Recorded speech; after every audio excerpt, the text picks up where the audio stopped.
आज बाबा साहब का जन्मदिन यहाँ मनाया जा रहा है पार्लियामेंट के ऊपर।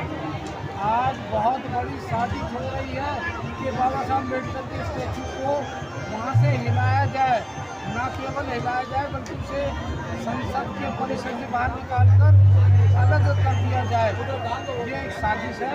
इस साजिश के खिलाफ आज 12 अप्रैल को न्यूज़पेपर में स्टोरी आई कि डॉक्टर अम्बेडकर के स्टैचू का बेस बदलकर नई संसद में किया जा रहा है। ये साजिश है। बाबा साहब अम्बेडकर के प्लेटफॉर्म को चेंज नहीं किया जा रहा, बल्कि ये चाहते किसी तरीके से संसद की बाउंड्री से बाहर निकाल दिया जाए और यहाँ आने वाले लोगों का तांता बंद हो जाए। ये एक साजिश है सरकार की, खास करके बीजेपी सरकार की। अगर हमने इसको सही वक्त पर नहीं चेंज किया, नहीं रोका, इनकी काली करतूतों को नहीं रोका, आने वाले चुनाव में बीजेपी के खिलाफ वोट नहीं दिया, कोई बाबा साहब की प्रतिमा को बाहर निकाल देंगे और हम लोगों का काम वहीं हो जाएगा। पूछो कैसे रोका जाएगा इन लोगों को? पहले से अगर उससे सचेत होना है तो इस बीजेपी पार्टी को सच्चे से बाहर निकालना पड़ेगा और नहीं तो बाबा साहब का स्टेचू बाहर आ जाएगा और हम कुछ नहीं कर पाएंगे। ऐसी जन्म तिथियाँ मनाने से कोई फायदा नहीं। अगर हम सरकार के कामों में कोई घंटी नहीं बजा रहे, हम कुछ नहीं कर रहे, तो हमारा इस मौजूदा पीढ़ी का कोई औचित्य नहीं है। आने वाली पीढ़ी हमसे पूछेगी हमारे पूर्वज क्या कर रहे थे जब बाबा साहब अम्बेडकर का स्टैचू हिला रहे थे, हटा रहे थे, तो हम लोग सब जिम्मेदार होंगे। इसलिए हमें बहुत सचेत रहने की जरूरत है। आज इनकी एक चाल से बचना है कि बाबा साहब अम्बेडकर का स्टैचू जहाँ है वहीं रहना चाहिए। हमने कहा कि बाबा साहब के स्टैचू को हटाना चाहते हैं, हम उसी स्थान पर लाना चाहते हैं जो हम पहले थे। हमारे पीछे झाड़ू और छाती पर मीडिया लटकाने वाली बात, न हमें एजुकेशन नहीं देंगे, न हमें परिचय देंगे, न सत्ता में भागीदारी मिलेगी। इन शब्दों के साथ मैं सब लोगों को आह्वान करता हूँ, अलर्ट रहें, सजग रहें, इस सांप्रदायिक से सावधान रहें।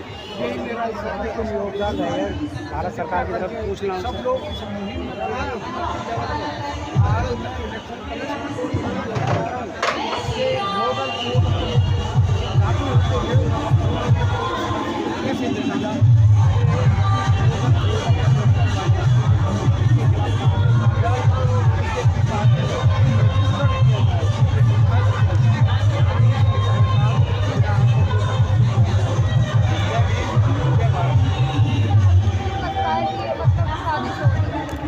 ये देखिएगा कि 12 अप्रैल को हिंदुस्तान टाइम्स की न्यूज आई है और इस न्यूज में साफ लिखा हुआ है डॉक्टर अम्बेडकर के स्टैचू का प्लेटफॉर्म बदला जा रहा है। ये बदलने की साजिश इंदिरा गांधी के टाइम से कर रही है, जो आज नई नहीं है, क्योंकि शायद सरकार कांग्रेस की रही या बीजेपी की। बाबा साहब और सेना का लोग और वो भी चाहते थे लोग हमारे साथ सत्ता में बैठे और सत्ता में रहने ये साजिश है।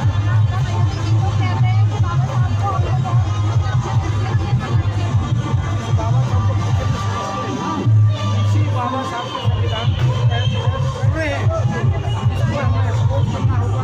अब आप सब लोग सहन कर देते हैं जब ये संविधान को बात करते हैं कि हम मनुस्मृति लाएंगे संविधान की जगह, one nation one election, one परंपरा।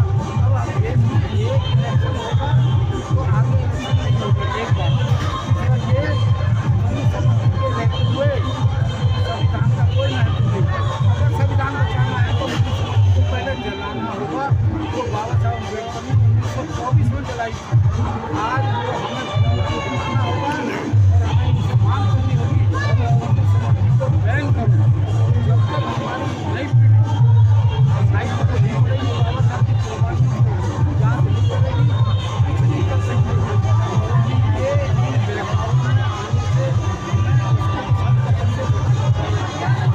ये मेरा संदेश है।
तो मैं पूरी सरकार को कटघरे में खड़ा करूँगा इलेक्शन कोर्ट के अंदर, क्योंकि कानून बना हुआ है नेशनल एम्बलम एक्ट, तो बाबा साहब अम्बेडकर ने 1948 में पास कराया था।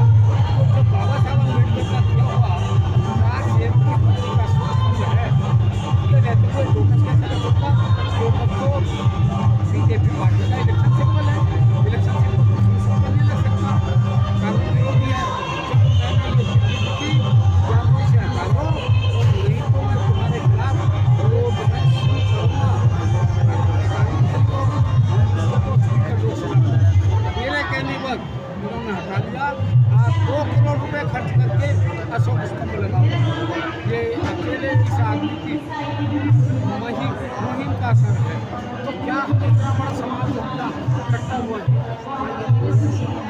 तो मैं अकेला आदमी समझा समाज को समुद्र के तरीके हाल आया हुआ है, ये नहीं कर सकते। जो उसके नकाबे मारे संविधान के लिए है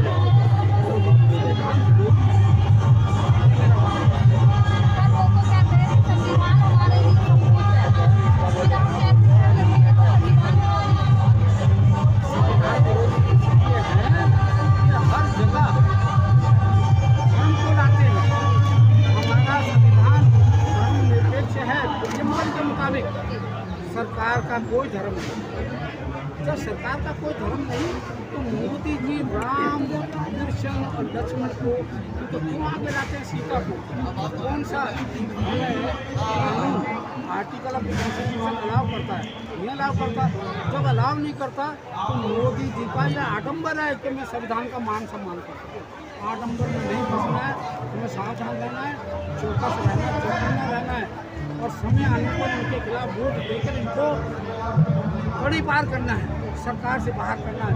यही हमारा आज का उद्देश्य है। नौजवान लोगों के लिए कोई आखिरी संदेश आपका?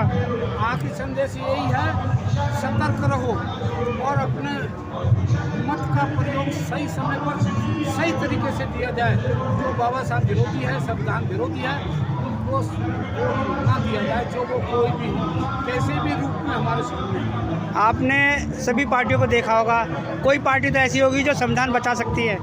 आज के समय में संविधान बचाने के लिए गाँव परिवर्तन के सब रस्ते हैं, लेकिन ऐसा कोई कर नहीं रहा, सब दिखावा कर रहे हैं। चाहे कांग्रेस हो, बीजेपी हो या कुमारी मायावती जी हो, सब अपना अपना पेट भर रहे हैं, सब अपना अपना पेट भरने के लिए बाबा साहब को ब्लैकमेल कर रहे हैं। ये सब तो सत्ता परिवर्तन के लिए दलित वोट को या भारत के लोगों को किधर वोट डालना चाहिए जो सत्ता परिवर्तन होकर संविधान को बचाया जा सके? अपना वोट केवल उनको देना चाहिए जो संविधान को बचाने के लिए प्रतिबद्ध हैं, जो आपके सामने खड़े हैं, आपके दुख में खड़े हैं। जो आपके दुख में नहीं खड़ा हुआ, संविधान का समर्थन नहीं करता, उसे वोट नहीं देना चाहिए, चाहे वो कोई भी पार्टी हो, कोई भी कैंडिडेट हो। सर, हमने सुना कि आपने पोर्ट्रेट लगवाया था पार्लियामेंट के अंदर। मैंने 2 पोर्ट्रेट लगवाए हैं पार्लियामेंट के अंदर, और तीसरा पोर्ट्रेट दिल्ली विधानसभा में भी मैंने ही लगवाया 1995 में। और कुछ कार्य बताइए अपने। और कुछ कार्य बताऊं, जो बाबा साहब अम्बेडकर ने 1931 में बॉम्बे लेजिस्लेटिव काउंसिल में अधूरा छोड़ा था कि शेड्यूल कास्ट की लड़की को ये कहकर छेड़ा जाता है सीटी बजाकर कि ये हरिजन लड़की जा रही है, हरिजन, तो उनको सीटी बजाकर चढ़ाया जाता था, उनका अपमान किया जाता था। बाबा साहब अम्बेडकर ने कहा हिंदू टेम्पल एंट्री बिल का मैं समर्थन नहीं करूँगा जब तक कि इसमें से हरिजन टेम्पल एंट्री बिल का टाइटल चेंज नहीं किया जाए। वो 1931 की लड़ाई बाबा साहब की अंदरूनी छेड़ी हुई। मैंने 1990 में दिल्ली की केंद्र सरकार ने मिनिस्ट्री ऑफ वेलफेयर के थ्रू एक OM ऑर्डर निकलवाया, हरिजन सब के ऊपर पाबंदी, हरिजन गिरिजन सब के ऊपर पाबंदी। ये ऑल इंडिया रेडियो रहा, इनके बुलेटिन में बैन करवाया, टीवी रेडियो पे बैन कराया, प्रेस के अंदर बैन कराया। ये ऑर्डर मेरे अपने हाथों द्वारा निकाले गए हैं। Delhi schedule caste welfare association के माध्यम अम्बेडकर भवन से उस मांग को शुरू किया, तो आज मैं उसमें कामयाब हुआ।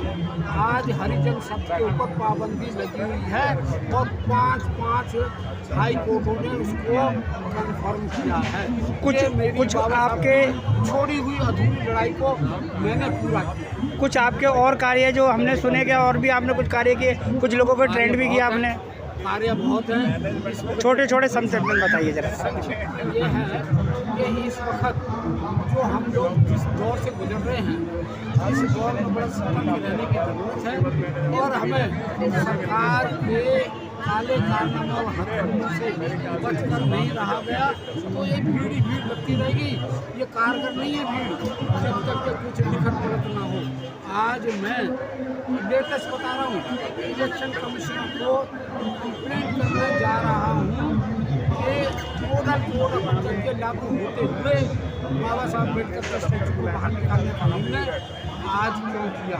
ये मॉडल कोड ऑफ कंडक्ट का वायलेशन है, इनके खिलाफ एक्शन लिया जाए। ये मेरी लेटेस्ट मुहिम है और अब मैं इस चिट्ठी को देने जा रहा हूँ।